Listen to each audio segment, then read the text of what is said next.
السلام علیکم پیارے ریڈرز، کیسے ہیں آپ سب؟ امید کرتی ہوں سب ٹھیک ہوں گے۔ مجھے آپ ایپیسوڈ پر رسپانس اچھا نہیں دے رہے، نہ آپ کمنٹ میں بتاتے ہیں آپ کو ایپیسوڈ کیسی لگی، نہ لائک کرتے ہیں۔ جنہوں نے میرے چینل کو سبسکرائب نہیں کیا وہ کائنڈلی میرے چینل کو سبسکرائب کر دیں۔ تو بڑھتے ہیں آج کی ایپیسوڈ کی طرف۔ دہشت جنون از قلم این رائٹ، قسط نمبر 49 پارٹ 1۔ کچھ نہیں، لیلا بمشکل اپنے لہجے اور آنکھوں کو نم ہونے سے روک پائی۔ تم اس حالت میں یہاں پر کھڑی ہو، چلو کمرے میں۔ شداور اس کے کندھے پر ہاتھ رکھتے اپنے ساتھ لیے کمرے میں داخل ہوا۔ اسے بیڈ پر بٹھاتے اس کے بے حد قریب بیٹھا تھا۔ مجھے شدت سے انتظار ہے ہمارے بچے کا اس دنیا میں آنے کا، شداور لیلا کے پیٹ پر ہاتھ رکھتے اس کی پیشانی پر بوسہ دیتے ہوئے بولا تھا۔ لیلا، تم ڈاکٹر کے پاس کیوں نہیں جاتی؟ کم از کم ہمیں یہ تو معلوم تو ہوتا کہ اللہ ہمیں بیٹا دینے والا ہے یا بیٹی۔ نہیں، مجھے معلوم نہیں کرنا، جب پیدا ہوگا تو معلوم ہو جائے گا۔ اپنے چہرے پر بناوٹی مسکراہٹ لائے شداور کی طرف دیکھا۔ شداور، دریز کے بابا کا نام کیا ہے؟ خود پر بے حد کنٹرول کرنے کے باوجود بھی لیلا کے لہجے میں نمی شامل ہوئی تھی۔ اس کے بابا کا نام سعد ہے۔ شداور کے جھوٹ بولنے پر لیلا نے بے اختیار اپنے دل پر ہاتھ رکھا۔ اس نے اپنا سب کچھ شداور خان کو مانا تھا، اسے بے انتہا محبت کی تھی اور اس نے اسے دھوکہ دیا تھا۔ شداور لیلا کی طرف بہکی نگاہوں سے دیکھتے ہوئے اس کی گردن پر جھکنے لگا۔ جب لیلا نے ہاتھ اس کے سینے پر رکھ کر اسے خود سے دور کیا۔ لیلا کے ہاتھ کانپ رہے تھے۔ میری طبیعت ٹھیک نہیں ہے، مجھے ریسٹ کرنا ہے۔ لیلا کے ہاتھ کانپ رہے تھے۔ میرے پیار کرنے سے ٹھیک ہو جائے گا بیوی۔ اس سے پہلے لیلا کچھ بولتی، شداور اس کے لبوں پر جھکتے اسے خاموش کروا گیا تھا۔ لیلا کو اس وقت وہ واقعی میں ایک درندہ معلوم ہو رہا تھا جسے صرف اپنی خواہشات پوری کرنی تھی۔ اپنی خواہشات پوری کرتے وہ لیلا سے دور ہوا تھا۔ لیلا نیم بے ہوشی کی حالت میں تھی۔ شداور فریش ہو کر باہر آیا جب اس کا موبائل رنگ ہوا تھا۔ موبائل پر داؤد کا نمبر جگمگا رہا تھا۔ اب کیا مصیبت ہے؟ کال پک کرتے ہی شداور خان غصے سے بولا تھا۔ بوس، جلدی سے یہاں پہنچیں، 2-3 لڑکی یہاں بہت شور مچا رہی ہیں۔ اگر یہ اسی طرح شور مچاتی رہیں، ارد گرد جو لوگ رہتے ہیں انہیں معلوم ہو جائے گا کہ ہم نے لڑکیوں کو اس گھر میں قید کیا ہوا ہے۔ داؤد کی پریشانی سے بھرپور آواز اسپیکر سے آ رہا ہوں میں، شداور نے کہتے ہوئے لیلا کی طرف دیکھا۔ شداور کے مطابق لیلا سوئی ہوئی تھی، جبکہ حقیقت میں وہ نیم بے ہوشی کی حالت میں تھی۔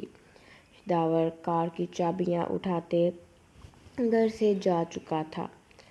پیٹ میں بے تحاشا درد اٹھنے کی وجہ سے تکلیف سے لیلا نے آنکھیں کھولی، ارد گرد دیکھا، کمرہ بالکل خالی تھا۔ کوئی ہے؟ لیلا چلائی تھی۔ لیلا کی آواز سن کر لاؤنج میں موجود ڈاکٹر کمرے میں آئی۔ لیلا کے لیے گھر میں 24 گھنٹے ایک ڈاکٹر موجود رہتی تھی۔ لیلا کی غیر ہوتی حالت کو دیکھ ڈاکٹر نے اسے بیڈ پر سیدھی پوزیشن میں لٹایا۔ لیلا کی چیخیں پورے گھر میں گونجی تھیں۔ جس کی اسے سب سے زیادہ ضرورت تھی وہ اس کے پاس موجود ہی نہ تھا۔ 2 گھنٹے بعد لیلا نے سکون کا سانس لیا۔ ڈاکٹر، میرے بچے آنسو بہاتے ہوئے ڈاکٹر کی طرف دیکھا۔ میم، ڈاکٹر کو سمجھ نہیں آ رہا تھا وہ اسے کیسے بتائے کہ اس کا ایک بچہ مرا ہوا پیدا ہوا ہے۔ میم، آپ کا ایک بچہ صحیح سلامت ہے، لیکن دوسرا پیٹ میں ہی دم توڑ گیا تھا، ڈاکٹر کہتے ہی نظریں جھکا گئی۔ ڈاکٹر، آپ کو غلط فہمی ہوئی ہوگی، لیلا بمشکل الفاظ ادا کر پائی تھی۔ جب ڈاکٹر نے لیلا کی بات پر نہ میں سر ہلایا، لیلا اپنا سر تھامتے اونچی آواز میں رونے لگی۔ خود کو سنبھالیں مسز خان، آپ کی قسمت میں ایک بیٹا ہی تھا۔ ڈاکٹر نے ہمدردی سے لیلا کی طرف دیکھتے ہوئے اس کے کندھے پر ہاتھ رکھا۔ ڈاکٹر دونوں بچوں کو اٹھائے لیلا کے پاس لاتے اس کی گود میں رکھ دیے۔ لیلا اپنے دونوں بچوں کو اپنے سینے میں بھیجتے دیوانہ وار ان کے چہرے پر لب رکھ رہی تھی۔ اللہ آپ کے بیٹے کو نیک سیرت بنائے، ڈاکٹر نے پیار بھری نظروں سے لیلا کے بیٹے کی طرف دیکھتے ہوئے کہا تھا۔ نرس کے الفاظ سنتے ہی لیلا کے دماغ میں نور کی باتیں گھومنے لگیں۔ تمہارا اگر بیٹا ہوا نا، وہ اسے بھی اپنی پرچھائی بنائے گا، اسے بھی ایک درندہ بنائے گا۔ نہیں، میرا بیٹا درندہ نہیں بنے گا۔ لیلا اپنے بچے کو اپنے سینے سے لگاتے پھوٹ پھوٹ کر رونا شروع ہو گئی۔ ڈاکٹر، ایک احسان کریں گی مجھ پر؟ لیلا نے التجائی نظروں سے ڈاکٹر کی طرف دیکھا۔ جی کہیں مسز خان، ڈاکٹر پروفیشنل انداز میں بولی تھی۔ میرے بیٹے کو آرفنیج میں چھوڑ آئیں۔ ڈاکٹر نے آنکھیں پھاڑے لیلا کی طرف دیکھا جو اپنے بیٹے کو ماں باپ ہونے کے باوجود یتیم خانے میں چھوڑنے کا کہہ رہی تھی۔ آپ ہوش میں ہیں مسز خان؟ اپنی اولاد کو آپ یتیم خانے میں چھوڑنے کی بات کر رہی ہیں؟ ڈاکٹر نے بے ساختہ دل پر ہاتھ رکھتے کہا تھا۔ آپ میری کیفیت اور میرے حالات سے واقف نہیں ہیں، پلیز میرے بچے کو چھوڑ آئیں آرفنیج۔ لیلا نے ڈاکٹر کے سامنے ہاتھ جوڑے۔ اگر خان سر کو پتہ چل گیا تو جان سے مار دیں گے وہ مجھے، ڈاکٹر ڈرتے ہوئے بولی تھی۔ اس کے ہاتھ کانپ رہے تھے۔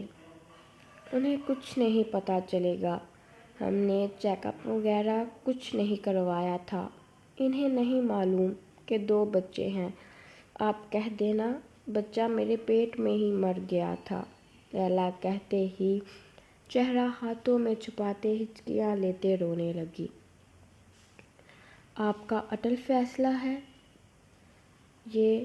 ڈاکٹر نے ایک دفعہ پھر اس سے پوچھا۔ لیلا نے فوراً ہاں میں سر ہلایا۔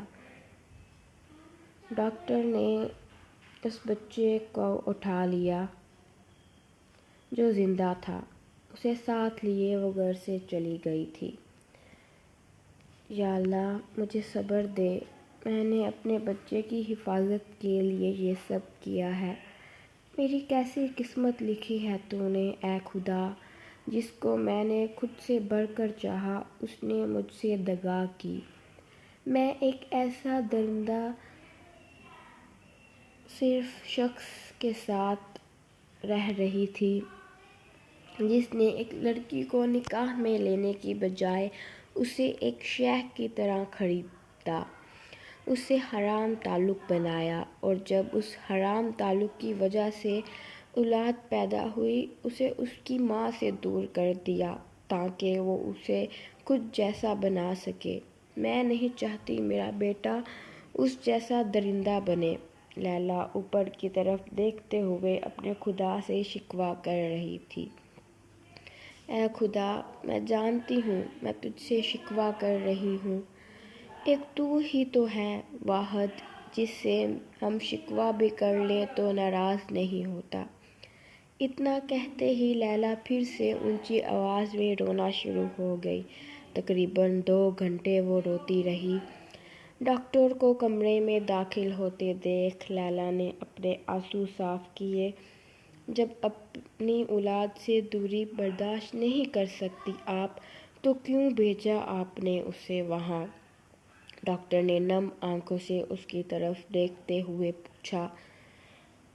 میری مجبوری آپ نہیں سمجھ سکتی، لیلا کہتے ہی اپنے مرے ہوئے بچے کو اپنے سینے سے لگا کر آنکھیں بند کر گئی۔ کچھ پل ہی گزرے تھے جب شداور کمرے میں داخل ہوا۔ شداور کو دیکھتے ہی ڈاکٹر باہر جانے لگی تھی۔ شداور کی بات پر ڈاکٹر کے قدم رکے تھے۔ میرا بچہ ٹھیک ہے ڈاکٹر؟ شداور پتھریلی نظروں سے ڈاکٹر کو دیکھتے ہوئے پوچھا۔ خان سر، آپ کا بچہ اپنی ماں کے پیٹ میں ہی دم توڑ چکا تھا۔ میں نے بہت کوشش کی کہ آپ کے بچے کو سانس آ جائے، لیکن ڈاکٹر سر جھکائے پروفیشنل انداز میں کہتے ہوئے اپنی بات ادھوری چھوڑ کر خاموش ہو گئی۔ شداور لمبے لمبے ڈھک بھرتا لیلا کے پاس پہنچا، جس کی بند آنکھوں سے آنسو بہہ رہے تھے۔ اس نے سختی سے اپنے بیٹے کو سینے سے لگایا ہوا تھا۔ لیلا، پہلی بار شداور خان کی زبان لڑکھڑائی تھی۔ اس نے بند آنکھیں کھولتے بے پناہ تکلیف آنکھوں میں لیے شداور کو دیکھا۔ شداور نے بچے کو لیلا سے لیا۔ اپنے بچے کا مردہ جسم دیکھ کر بے ساختہ اس کی آنکھوں سے آنسو گرا تھا۔ دوبارہ کوشش کرو تم، میرا بیٹا نہیں مر سکتا، کوشش کرو دوبارہ، شداور ضبط کھوتے چلایا تھا۔ خان سر، میں نے بہت کوشش کی کہ آپ کے بچے کو سانس آ جائے، لیکن ڈاکٹر میں ہمت نہ تھی کہ وہ آگے کچھ بول پاتی، کیونکہ وہ درندہ اگر اپنے آپے سے باہر ہو جاتا تو وہ ڈاکٹر کی جان لینے سے بھی گریز نہ کرتا۔ ڈاکٹر ڈرتے ہوئے کمرے سے باہر چلی گئی۔ لیلا ساکت بیٹھی اپنے ہاتھوں کو دیکھے جا رہی تھی۔ اس کا سب کچھ ختم ہو چکا تھا۔ جس شوہر پر اس کو مان تھا، اس نے اسے دھوکہ دے دیا تھا۔ اولاد پیدا ہونے کی اسے بے انتہا خوشی تھی۔ جب پیدا ہوئی تو ایک مردہ حالت میں اور دوسرے کو اس کی حفاظت کے لیے خود سے دور کر دیا تھا۔ شداور اپنے بچے کا مردہ جسم اٹھائے اسے اپنے سینے سے لگائے ہوئے کھڑا تھا۔ اس کے ذہن میں نور کے کہے گئے الفاظ گردش کر رہے تھے۔ خدا تمہیں اولاد کے سکون سے محروم کرے گا، تم ترسو گے اولاد کے لیے، میرا خدا تم سے تمہارا سکون چھین لے گا، ترسو گے ہر چیز کے لیے۔ میرا بچہ دیں۔ لیلا شداور کی طرف ہاتھ بڑھائے۔ اس نے بچہ لیلا کی گود میں رکھ دیا۔ آپ کی ماما کو بہت انتظار تھا آپ کے اس دنیا میں آنے کا۔ ایک نہ ایک دن لوگوں کو ان کے اعمال کی سزا دی جاتی ہے۔ یہ میرے شوہر کے اعمال کی سزا ہے جو مجھے بھی اس کے ساتھ بھگتنی پڑ رہی ہے۔ آخری بات لیلا نے دل میں سوچی تھی۔ لیلا بار بار اپنے بیٹے کے چہرے پر لب رکھ رہی تھی۔ چھوڑ دو لیلا اسے، مر چکا ہے یہ۔ شداور نے خود پر ضبط کرتے ہوئے بمشکل یہ الفاظ بولے تھے۔ اپنے بیٹے کو لیلا کی گود سے لیتے وہ کمرے سے باہر چلا گیا تھا۔ اپنے بچے کو لیے قبرستان پہنچا۔ قبر کھودنے والے آدمی سے کہہ کر اس نے اپنے بیٹے کی قبر کھدوائی۔ جب وہ اپنے بیٹے کو دفنانے لگا، اس کے آنسو قبر میں گر رہے تھے۔ کانپتے ہاتھوں سے اس نے اپنے بیٹے کو قبر میں لٹا کر مٹی اس کے اوپر ڈالنے لگا۔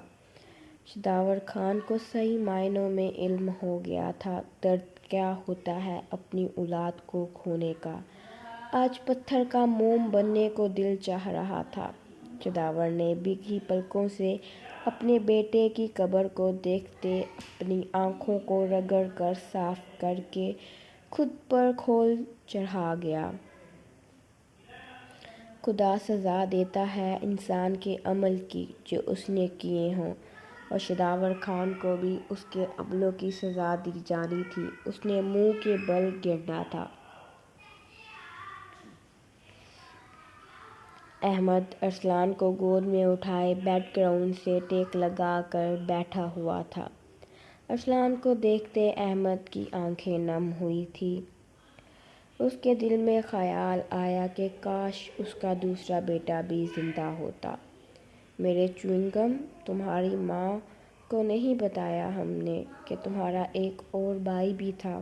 جب تمہاری ماں کو اس بارے میں معلوم ہوگا مجھ سے بات کرنا چھوڑ دے گی، اور تمہارے باپ کو تمہاری ماں کی ناراضگی برداشت نہیں ہے۔ احمد نے ارسلان کی پیشانی پر پیار کرتے ہوئے اداس لہجے میں کہا تھا۔ میرے بیٹے سے کیا باتیں کر رہے ہیں آپ؟ اسما مسکراتے ہوئے احمد کے پاس بیٹھتے بولی تھی۔ وہ ہم باپ بیٹے کی پرسنل باتیں ہیں، تمہیں کیا؟ احمد ارسلان کے پیٹ پر گدگدی کرتے مسکراتے بولا تھا۔ مجھے بھی بتائیں اپنی پرسنل باتیں۔ اسما نے احمد اور ارسلان کے چہرے کے قریب اپنا چہرہ کیا۔ انشا آپی کے ساتھ رہ کر تم بھی جاسوسوں والی حرکتیں نہیں کرنا شروع ہو گئی؟ احمد نے اسما کی پیشانی پر ہلکی سی چپت لگائی۔ احمد، ہمارا بیبی اتنی جلدی بڑا کیوں ہو رہا ہے؟ اسما ارسلان کی طرف دیکھے جا رہی تھی۔ کیسی ماں ہو تم جو بیٹے کے بڑے ہونے پر دکھی ہو رہی ہو؟ احمد نے سرتا پاؤں اسما کی طرف دیکھا۔ ارسلان اذہان سے چھوٹا ہے، لیکن اگر دونوں کو ساتھ بٹھایا جائے تو ارسلان بڑا لگتا ہے اور اذہان چھوٹا۔ اسما منہ بنا کر بیٹھ گئی۔ تو محترمہ، اس میں منہ بنانے والی کون سی بات ہے؟ احمد کو سمجھ نہیں آ رہا تھا کیسی ماں ہے یہ جو اپنے بیٹے کے جلد بڑے ہونے پر منہ بنا کر بیٹھ گئی ہے۔ اسما بنا کچھ کہے احمد کے کندھے پر سر رکھ کر بیٹھ گئی۔ ارسلان اسما کے احمد کے کندھے پر سر رکھتے ہی رونا شروع ہو گیا۔ کیا دشمنی ہے اس چوئنگم کو مجھ سے؟ احمد اپنے فرضی آنسو صاف کرتے تعصب سے سر ہلاتے ارسلان کی طرف دیکھا۔ احمد، اسے بھوک لگی ہے۔ ارسلان کو احمد سے لیتے ہوئے اپنا رخ انشا کے کمرے کی طرف کر گئی۔ اسما کے کمرے سے جاتے ہی اردشیر کمرے میں داخل ہوا۔ تو آج پھر منہ اٹھا کر میرے کمرے میں آ گیا ہے؟ احمد اٹھ کر بیٹھتے ہوئے گھور کر اس کی طرف دیکھتے ہوئے بولا۔ وہ کیا ہے نا، میرے یار کے بغیر دل نہیں لگتا۔ اردشیر نے اسے آنکھ ماری۔ مجھ سے جوتی نہ کھا لینا، یار کے بغیر دل نہیں لگتا، احمد الٹے سیدھے منہ بناتے ہوئے بولا تھا۔ رات کے وقت بھابھی کے سامنے ایسے منہ مت بنا دینا، یہ نہ ہو کہ وہ ڈر کر اپنے کمرے میں ہی آنا بند کر دیں۔ احمد نے اردشیر کے پاس جاتے اس کے بال کھینچے تھے۔ کیوں مجھے جوان ہونے سے پہلے گنجا کرنے کا ارادہ ہے تیرا؟ جلد ہی تیری حرکتیں تجھے گنجا ہونے کے ساتھ اللہ کے پاس بھی پہنچا دیں گی۔ احمد نے اس کے سر پر تھپڑ مارا۔ تمہیں شرم نہیں آتی اپنے دوست کو ایسے مارتے ہوئے؟ اردشیر نے رونے کی ایکٹنگ کرتے ہوئے اپنے فرضی آنسو صاف کیے تھے۔ نہیں، مجھے بالکل بھی شرم نہیں آتی اپنے دوست کو ایسے مارتے ہوئے، احمد نے جوتا اٹھا کر اردشیر کی کمر پر مارتے ہوئے کہہ کر پاس پڑا ڈنڈا اٹھا کر اس کے سر پر مارا تھا۔ ہائے اللہ جی میں مر گیا۔ ارد شیر اپنے سر پر ہاتھ رکھتے دہائی دینے والے انداز میں بیڈ پر ٹانگیں پھیلا کر بیٹھا تھا۔ مر ہی نہ جائے تو کہیں۔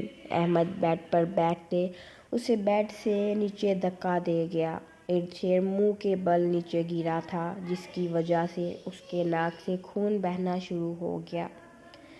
ارد شیر ناک پر ہاتھ رکھ کے زمین پر بیٹھتے سائڈ ٹیبل سے ٹشو اٹھا کر ناک سے نکلنے والے خون کو صاف کرنے لگا۔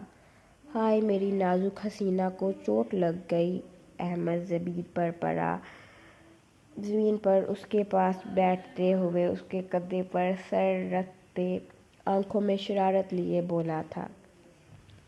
اللہ پوچھے احمد تجھے جتنا تو نے مجھے مارا ہے، اگر میرا باپ زندہ ہوتا اس نے مجھے اتنا نہیں مارنا تھا۔ ارد شیر نے اسے خود سے دور جھٹکا۔ بیٹا جی تمہارا بھائی، دوست، باپ سب کچھ میں ہی ہوں۔ احمد اپنی شرٹ کا کالر ٹھیک کرتے ہوئے بولا تھا۔ بالکل، میرا باپ، بھائی، دوست سب تو ہی ہے۔ ایک کام کر، بیوی بھی تو ہی بن جا۔ ارد شیر نے کھاد جانے والی نظروں سے احمد کو دیکھا۔ استغفر اللہ، شرم کر، کیوں اپنے دوست کا جینڈر چینج کر رہا ہے تو؟ کہہ تو ایسے رہا ہے جیسے تجھ میں حرکتیں بڑی مردوں والی ہیں، جنانی والی حرکتیں ہیں ساری تمہارے اندر۔ احمد نے ارد شیر کی بات پر آنکھیں پھاڑے منہ کھول کر اس کی طرف دیکھا۔ منہ بند کر لے، اندر مکھی گھس جائے گی۔ ویسے جتنا تو کنجوس ہے تو نے مکھی بھی کھا جانی ہے۔ ارد شیر آنکھیں گھماتے ہوئے بولا۔ احمد پیچھے سے اس کی گردن پکڑتے اس کا چہرہ زمین پر لگا کر اس کی کمر پر بیٹھا تھا۔ ارد شیر سکندر خان صاحب، میں اتنا کنجوس اور غریب ہوں کہ میرے پاس صرف ایک محل نما گھر ہے، کوئی 30 گاڑیاں ہیں، 4-5 فارم ہاؤس ہیں، 12 کمپنیاں ہیں اور بس کوئی 50 زمینیں ہیں میرے پاس۔ میں دن میں صرف کوئی 50 یا 60 ہزار خرچہ کرتا ہوں۔ کوئی چیز پسند آ جائے تو میں خریدتے وقت اس کی قیمت نہیں دیکھتا، چاہے وہ 2 لاکھ کی ہو یا پھر 50 لاکھ کی۔ میں پیسوں کے معاملے میں بہت کنجوس ہوں۔ احمد کی بات سنتے ارد شیر کی آنکھیں حیرانگی سے باہر نکلنے کو تھی۔ اس نے تو بس مذاق میں کہا تھا کہ وہ غریب ہے، اور احمد شاہ اپنی پوری انفارمیشن دے کر کہہ رہا تھا میں بہت غریب ہوں۔ تیرے لیے یہ غریبی ہے تو پھر امیری کیا ہوتی ہے؟ تیری نظر میں احمد کی ٹانگ کھینچتے اسے اپنی کمر سے ہٹا کر اٹھ کر بیٹھتے احمد کو گھور کر دیکھنے لگا۔ خان یہ سب میرے بابا کا ہے، میرا کمایا ہوا نہیں ہے۔ اگر صحیح معنوں میں دیکھا جائے نا تو میں غریب ہوں۔ میں اس دن امیر ہوں گا جب میں اپنی محنت سے دنیا میں اپنا نام بناؤں گا۔ مراد شاہ کے بیٹے کی حیثیت سے مجھے سب جانتے ہیں، لیکن اس دن مجھے سب احمد شاہ کے نام سے جانیں گے۔ احمد کی آنکھوں میں، لہجے میں ایک جنون تھا آگے بڑھنے کا۔ احمد ایک بات پوچھوں تجھ سے، اگر تو برا نہ مانے تو؟ نظر چراتے ہوئے پوچھا۔ خان سیدھی طرح بتا دے، جوتے کھانے کا ارادہ ہو رہا ہے تیرا؟ جو بات کرنی ہوتی ہے اسے سیدھی طرح بکواس کیا کر۔ ایک بات پوچھوں، اگر تجھے برا نہ لگے تو؟ احمد شاہ غصے میں بول کر ارد شیر کے الفاظ کو عجیب و ترین منہ بنا کر کہا تھا۔ بے ساختہ ارد شیر مسکرایا تھا۔ تم اپنی اسماء اور ارسلان کی ضروریات انکل کے پیسوں سے پوری کر رہے ہو یا پھر؟ ارد شیر بات کو ادھوری چھوڑ کر خاموش ہو گیا۔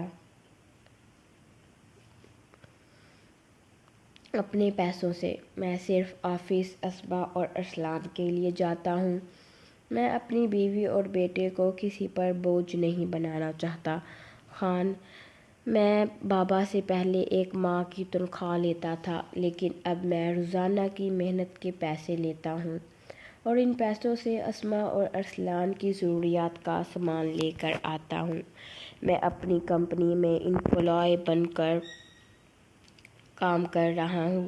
احمد زمین پر لیٹتے ہوئے چھت کی طرف دیکھتے بولا تھا۔ احمد، تو بڑوں جیسی باتیں کرنا شروع ہو گیا ہے۔ حالات انسان کو بڑے کر دیتے ہیں خان۔ 1 سال پہلے میں بھی اپنی عمر کے بچوں کی طرح ہی تھا، پڑھنا، کھیل کود کرنا، ہر ذمہ داری سے آزاد۔ لیکن اب ڈھیروں ذمہ داریاں ہیں مجھ پہ، اپنی بیوی کی ذمہ داریاں، اپنی اولاد کی۔ احمد مسکراتے ہوئے بولا تھا، لیکن اس کے لہجے میں بے انتہا تھکن تھی۔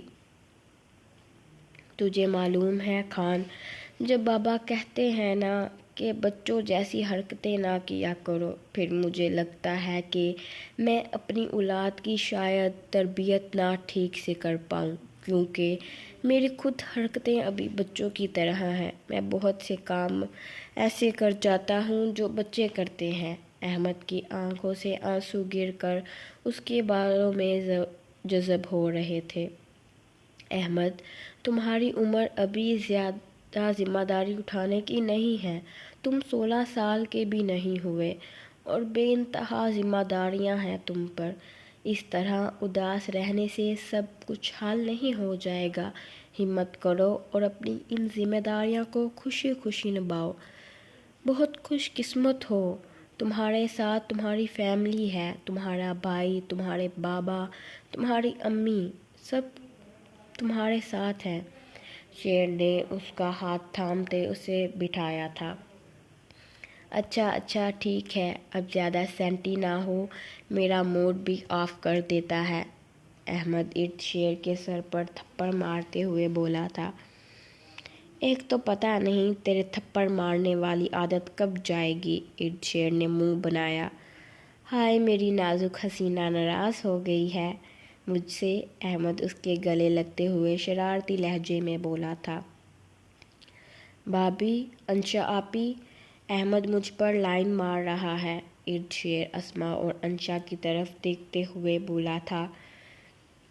ارد شیر کے الفاظوں پر غور کرتے احمد جھٹکے سے دور ہوا۔ نہیں، ایسا کچھ نہیں ہے، میں تو بس اس بیوقوف کا منہ ٹھیک کرنے کے لیے اس کے گلے لگا تھا۔ بھابھی، انشا، بیویوں کو گلے لگا کر چھی۔ ارد شیر الٹے سیدھے منہ بناتے ہوئے بات ادھوری چھوڑ کر چھی لفظ پر زور دیتے بولا تھا۔ تجھ جیسا دوست ہونا دشمن کی ضرورت نہیں پڑتی، اور مجھ جیسا دوست خوش قسمت لوگوں کو ملتا ہے۔ احمد مراد شاہ۔ شیر نے اسے آنکھ ماری۔ انشا آپی، اسما، یہ دیکھ لیں اب اس کا ٹھڑک پن، اسی لیے میں اسے ٹھڑکی کہتا ہوں، بات بات پر مجھے آنکھ مارتا ہے۔ احمد نے اس کے کندھے پر بے پناہ مکے مارے۔ ایک تم دونوں کی باتیں، اللہ ہی حافظ ہے تم دونوں کا۔ انشا تعصب سے سر ہلاتے ہوئے اسما کو اپنے ساتھ لیے کمرے سے باہر چلی گئی۔ اسما نے کمرے سے باہر جاتے ہوئے عجیب نظروں سے احمد کو دیکھا۔ خان، تیری وجہ سے میری بیوی مجھے شکی نظروں سے دیکھ رہی تھی۔ جب شوہر کی حرکتیں مشکوک ہوں تو بیوی شکی نظروں سے ہی دیکھے گی۔ ارد شیر نے کہتے ہوئے پیٹ پکڑ کر قہقہہ لگایا۔ خان، اگر تو میرا دوست نہ ہوتا، قسم سے تیری گردن کاٹ دینی تھی۔ احمد اس کی گردن پکڑتے ہوئے غصے سے بولا تھا۔ تو جی پیارے ریڈرز، کیسی لگی آپ کو آج کی ایپیسوڈ؟ امید کرتی ہوں آپ سب کو پسند آئی ہوگی، اور لاسٹ ایپی کی طرح ریویو مت دیجیے گا، آپ نے کوئی اچھا رسپانس نہیں دیا۔ نہ کوئی کمنٹس، نہ لائکس. جو ویوز آتے ہیں کم از کم وہ لوگ تو لائک کر دیا کریں، اور کمنٹ میں لازمی بتایا کریں آپ کو ایپیسوڈ کیسی لگی، تاکہ لکھنے والے کو بھی تھوڑا حوصلہ ہو کہ وہ ناول صحیح لکھ رہا ہے. کل شاید ایپیسوڈ اپلوڈ نہ ہو. اپنی دعاؤں میں یاد رکھیے گا. اللہ حافظ.